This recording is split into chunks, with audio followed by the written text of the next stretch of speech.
Hello BookTube. Well, it's been a while. I'm really sorry.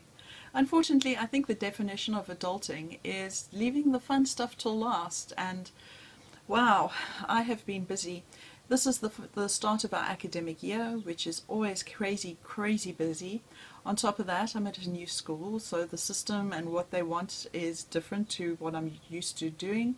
Then I'm doing a different syllabus because I usually do English home language, and now I'm doing English first additional language, second language to everybody else in the world. And then on top of that, the school is an Afrikaans school, and that is not my home language. So things are unnecessarily complicated. I also need to extend a very big apology to all the folks and channels that I am subscribed to, because I just have not had the time to actually sit down and watch BookTube for the last week. I've never been so busy before in my life. But with luck, things will settle down soon and I will be able to start making videos a little bit more consistently, because one of my goals for this year is to actually put my relaxation time as one of my priorities, because in the past all I've done is work and work and work, and I think I need to make a bit more Roz time. Anyway, so I showed you a whole lot of books in the thumbnail for this video. What was that all about? Well, let me start off with my very weekly reads wrap up, because this is over 2 weeks. So the first book I've got to show you is The Marriage Plot by Jeffrey Eugenides. Now, I quite enjoyed this. I had seen on Goodreads that a lot of people had put this book down as being pretentious, and one of my subscribers, Azealia Lopes, also mentioned that to me. And while I can see how somebody might come to that conclusion, especially in the beginning, because the kids, well, the characters are at university, and I don't know about your university experiences, but mine were full of pretentious people. Folks discussing theories as though they were the first and only brain to have ever analysed these problems and come to light with new theories. It was a whole big pretentious scene, and this book captured that very well. But what this book is really doing is it's taking the marriage plot in your Victorian novels and novels set around those times, where women had to get married because they couldn't inherit property, they couldn't inherit anything. And if they didn't find a husband, they would pretty much be relying on the charity of whichever male relative inherited from them, well, their father's estate. And he is now trying to put that plot line into a modern day setting, although his idea of modern was the 1980s. So maybe a touch of historical fiction there too.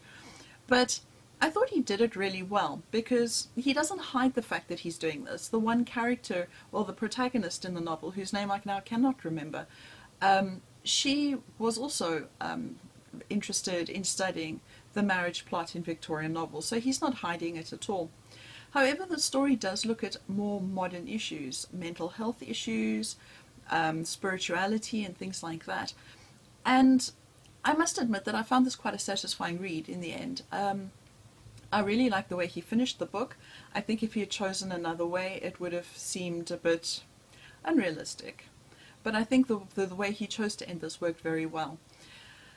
I did this because I did it as an audiobook, well, most of it as an audiobook, because I have an 80-minute commute drive to work every day, 40 there, 40 back, and it worked really well as an audiobook in the car.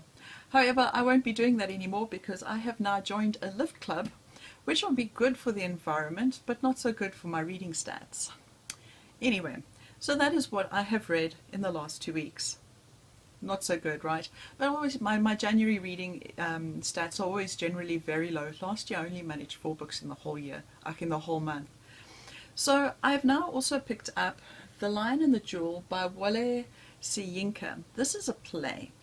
And I chose this because it's nice and skinny, so it can fit in my handbag easily without adding an extra weight, because although I'm still reading this one, you can tell that that one would weigh a ton in one's handbag. This one is, well, he is a Nigerian author, and I haven't got too far in, only 20 pages, and what this appears to be is a story set in a village where they have the cultural customs are still very much in play. And there is a young teacher who is teaching at the village. He's also an African man. And he is trying to convince the one girl in this play that she needs to marry him. But he doesn't want to conform to the traditional means and methods because he feels that will cheapen her. However, he is also horribly condescending about her being female. So this is going to be interesting to see where it goes. The next book, I am still reading Wole by Hilary Mantel. I'm absolutely loving it. I just wish I could read more of it. These days I seem to be doing what you're supposed to do when you go to bed. Generally I used to read about 50 pages. Now if I can get through 10, I'm lucky because then I fall asleep. Who knew what it was like to go to bed and fall asleep? Yeah. But anyway, I wish I was getting through this faster because I always feel that reading a book very slowly diminishes the reading experience, although I can't say that I feel that it is because I'm really enjoying this. I love the way she's portrayed Cromwell. I love the fact that the non-linear timeline is working so well. I'm just absolutely loving this. So what were all the other books that I showed you in that thumbnail? I went shopping. Retail therapy. So the first books, well, I'm going to show you two at the same time because I bought book 2 first. This is The Perplexing Theft of the Jewel in the Crown by Wasim Khan. This is the second book in the series, and I bought this one first, and then when I went back a week or two later, I found book 1, which is The Unexpected Inheritance of Inspector Chopra. So these books are crime novels set in India, book 1, book 2, and yeah, I'm looking forward to them. I enjoy crime, and I've enjoyed, I think, every book that I've read set in India with the exception of Life of Pi, and that is only because I have to teach it, which just murdered the book very quickly. The next book that I got was My Mother's Secret. It's a novel based on a true Holocaust story by J.L. Witterick. Now, I saw this book somewhere on BookTube. I think it might have been Steve Donahue's channel. I'm not sure. But I remember something good being said about it. I hope I'm remembering correctly because at the end of the day, I'm sure you know what it's like. You watch, you know, how many BookTube channels a day, and at the end, books just start sounding familiar when you go shopping.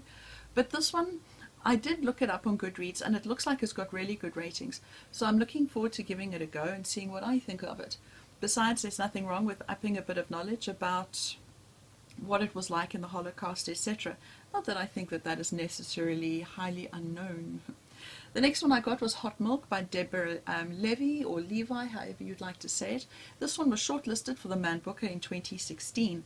Now I know that some booktubers that I watched back in 2016 when they were doing reading the Man Booker lists did not enjoy this, but I can see that Sean the Book Maniac absolutely loved it. So he finished it, yay. But what I also thought was interesting was that Deborah Levi was born in South Africa. So that was also interesting. Apparently this is a contemporary novel. Yeah, and I did read the back, but I don't really want to read it again because I like going into books as blindly as I possibly can go. So shortlisted for the Man Booker. It should technically be a good read one way or another. The next one I got was The Assassination of Margaret Thatcher Stories by Hilary Mantel. Now I can see that some booktubers, sorry Sean, you're seeming very popular in this one today, did not enjoy this, but I'm really enjoying Wole, and this one was on special at the time, and I thought, you know, I'd rather get it now than regret it later, so I nabbed this. Apparently it's a bunch of short stories, and I really like the way Hilary Mantel writes. And then the last book I got was a strange one. This is called Lonely, not Lonely, which is what I always want to say. It's by Andrew Michael Hurley. And this one looks like it's a bit of a thriller, a gothic novel. It was the winner of the 2015 Coster First Novel Award. And I've seen some booktubers that I follow on Goodreads gave this really good reviews. I've seen other people give it shockingly bad reviews, but I'd like to be the judge and see what I would like to make of it. So, yeah, looking forward to getting to this one as well. It's also a very pretty cover. I like things that are plain. Well, that was my weekly reads bumped up by a currently reading and book haul. hopefully things are going to start running a bit more smoothly. At the moment it's just chaos, and as I said, having to translate everything first is it's a bit of a brain drain. And then the temperatures, man, it's about 37 degrees warmer in the town next door where I teach. So I get into my car and it's just this heat wave. It actually punches you as you open the door, and that's even with the visor up. And that just drains energy as well. There's totally so much heat that I can take. I saw Mel at Mel's Bookland Adventures complaining about the rain, and I was like, please send it here, we could do with it. I mean, yeah, we've had a little bit. I managed to fill a bucket of rainwater from the hole in the gutter, so it wasn't just out there. And that was nice for a change. But otherwise, it is just stinking hot and highly humid. And if it's not highly humid and stinking hot, then we have gusty winds and it just dries everything out further. Anyway, I look forward to trying to catch up on BookTube videos. With my plan for the rest of the day, after I've finished with more admin, yay, admin is fun, is to try and put a bit of a dent into Wolf Hall so that I can get moving with it, because I don't like the fact that I've been on it for about 2.5 weeks now. It just feels like I'm doing the book an injustice. Thank you so much for watching. Bye for now.